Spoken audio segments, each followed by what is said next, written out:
का पेपर देख के आपको एक बात एकदम स्पष्ट हो गई होगी, जो मैं आपको बार बार कहता था कि आप ट्रेडिशनल तरीके से पढ़िए। परंपरागत तरीका हमने क्या बताया था पढ़ने का, बुक्स, आप बुक्स से पढ़िए। जितना ज्यादा आप सेल्फ स्टडी करेंगे, बुक्स का सहयोग लेंगे, उतना ज्यादा ही आप किसी भी कंपटीशन की दौड़ में बने रहेंगे। अदरवाइज हमें को भटकाने के लिए तमाम प्रकार के यूट्यूब चैनल्स हैं, उन पर तरह तरह की सामग्रियां मिल रही हैं। फलाना चीज याद करें चुटकियों में, तो भैया ऐसी चुटकियों में याद तो हो जाएगा, लेकिन वो एग्जाम में काम नहीं आएगा। एग्जाम में जो काम आएगा वो आएगी विस्तृत चीजें। तो मैं आपको उच्चतम न्यायालय बता रहा हूँ, और उच्चतम न्यायालय में मैंने आपको बता दिया कि उच्चतम न्यायालय की शुरुआत कैसे हुई, स्थापना कैसे हुई। उसकी हमने बैकग्राउंड में क्या देखा कि 1773 में रेगुलेटिंग एक्ट आता है, और उसके जो पहले मुख्य न्यायाधीश बनाए थे, कौन बना दिए? लार्ड एम्पे बना दिए गए थे। कहाँ पे हुई थी सबसे पहले स्थापना? कलकत्ता के अंतर्गत।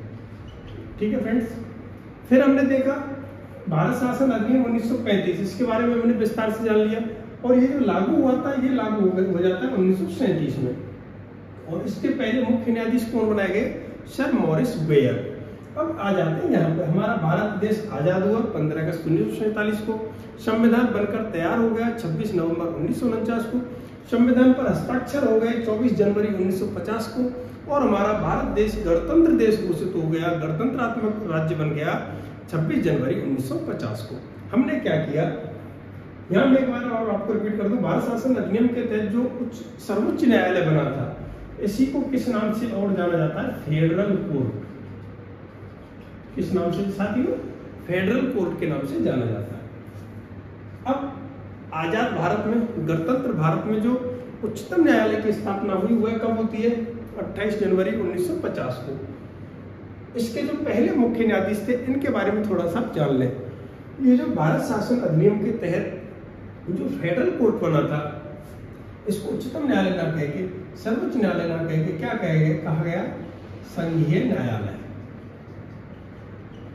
ये जो फेडरल कोर्ट बना था, इसके 4 मुख्य न्यायाधीश रहे थे। सबसे पहले मुख्य न्यायाधीश कौन थे? Sir Maurice Gwyer. जो चौथे नंबर के मुख्य न्यायाधीश थे, उनका नाम क्या था? हीरालाल जी कानिया। और इनको ही 28 जनवरी 1950 को भारत के उच्चतम न्यायालय का मुख्य न्यायाधीश घोषित कर दिया जाता है। तो हमारा आंसर क्या रहेगा? क्वेश्चन कैसे पूछा जाएगा? संघीय न्यायालय के वह मुख्य न्यायाधीश जो गणतंत्रात्मक भारत के या फिर उच्चतम न्यायालय के पहले मुख्य न्यायाधीश रहे थे। आंसर क्या हो जाएगा हमारा? हीरालाल जी कानिया। इसके बाद आगे बढ़ते हैं। अब हमने देख लिया अनुच्छेद 124 में न्यायाधीशों की संख्या सर्वोच्च न्यायालय के गठन का प्रावधान है। तो यह देखा अनुच्छेद 124(1) सुप्रीम कोर्ट में न्यायाधीशों की संख्या। तो मूल संविधान में क्या लिखा हुआ है कि सर्वोच्च न्यायालय में न्यायाधीशों की संख्या मुख्य न्यायाधीश के अलावा, किसके अलावा? मुख्य न्यायाधीश के अलावा 7 से अनधिक रहेगी। 7 से अनधिक का क्या तात्पर्य था? अधिकतम जो न्यायाधीश रह सकते हैं मुख्य न्यायाधीश के अलावा, वो कितने रहेंगे? 7 रहेंगे। 7 से ज्यादा नहीं हो सकते। कम भले ही आप उनको 5 रख लो, 4 रख लीजिए, 3 रख लीजिए।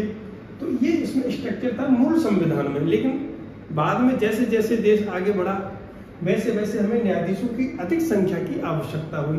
फिर हमने क्या किया, समय समय पे मूल संविधान में तो एज इट इज लिखा रहने दिया कि 1+7 न्यायाधीश रहेंगे, लेकिन न्यायाधीश संख्या संशोधन अधिनियमों के द्वारा समय समय पर न्यायाधीशों की संख्या में परिवर्तन किया गया। तो कैसे परिवर्तन हुआ, इसको आप एक बार थोड़ा सा देख लो।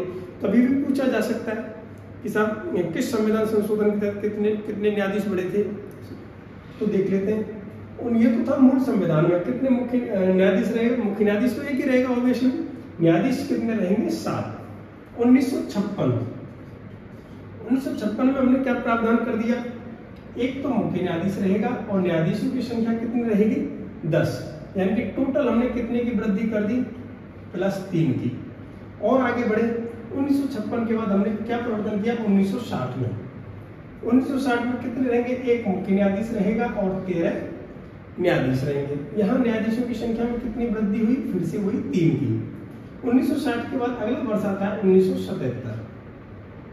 1977 में हमने क्या परिवर्तन किया? मुख्य न्यायाधीश तो एक रहेगा और न्यायाधीशों की संख्या हो जाएगी 17। तो यहाँ न्यायाधीशों की संख्या में कितने की वृद्धि की गई? 4 की वृद्धि की गई।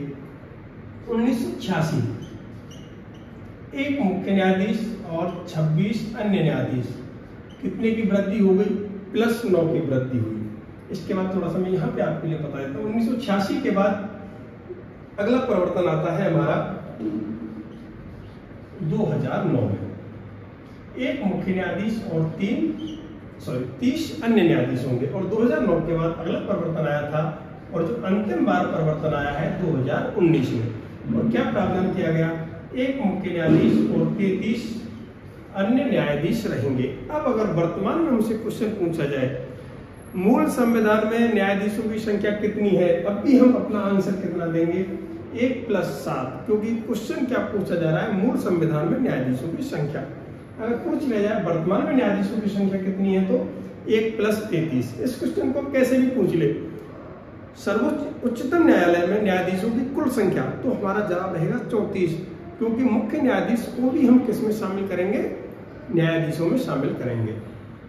या पूछ लिया जाए मुख्य न्यायाधीश के अलावा अधिकतम कितने न्यायाधीश रह सकते हैं, तो हमारा जवाब क्या रहेगा? 33। ठीक है, तो इस प्रकार से अनुच्छेद 124(1) के अंतर्गत सर्वोच्च न्यायालय में न्यायाधीशों की संख्या के बारे में विस्तार से बताया गया है। आगे बढ़ते हैं फ्रेंड्स, अगला अनुच्छेद देखते हैं। अगला अनुच्छेद हमारा इसी के अंतर्गत 124(2)